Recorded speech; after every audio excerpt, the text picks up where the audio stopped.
Pakistan peoples party के बानी, chairman और साबिक वज़ीर आज़म ज़ुल्फ़िकार अली भुट्टो की 45वीं बरसी आज मनाई जा रही है।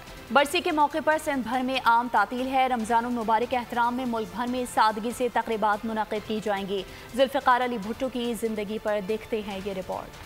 पाकिस्तान ने कायदे आज़म मोहम्मद अली जिन्नाह के बाद से आज तक ज़ुल्फ़िकार अली भुट्टो से बड़ा, बेहतर और बाकमाल लीडर, सियासतदान या हुक्मरान नहीं देखा। एक सहर अंगेज शख्सियत, काबिलियत, अवामी मकबूलियत और कौमी खिदमत में जिसका कभी कोई सानी नहीं था। 5 जनवरी 1928 को मारूफ सियासतदान सर शाहनवाज भुट्टो के घर आँख खोलने वाले ज़ुल्फ़िकार अली भुट्टो ने यूनिवर्सिटी ऑफ सदर्न कैलिफोर्निया और ऑक्सफोर्ड से आला तालीम हासिल की और वकालत को पेशे के तौर पर इख्तियार किया। भुट्टो ने 1967 में पीपल्स पार्टी की बुनियाद रखी और रोटी कपड़ा मकान का नारा लगाया।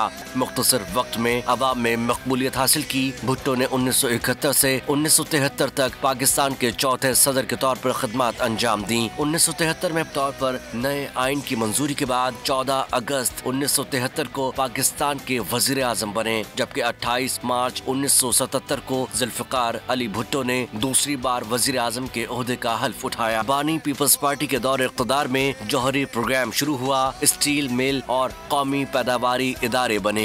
ज़ुल्फ़िकार अली भुट्टो को 3 सितंबर 1977 को पहली मर्तबा गिरफ्तार किया गया। 18 मार्च 1978 को लाहौर हाई कोर्ट ने भुट्टो को सजाए मौत का फैसला सुनाया। 4 अप्रैल 1979 को भुट्टो को तख्त-ए-दार पर लटका दिया गया। हालिया दिनों में सदारती रेफरेंस पर ज़ुल्फ़िकार अली भुट्टो को सुप्रीम कोर्ट ने बेगुनाह करार दिया।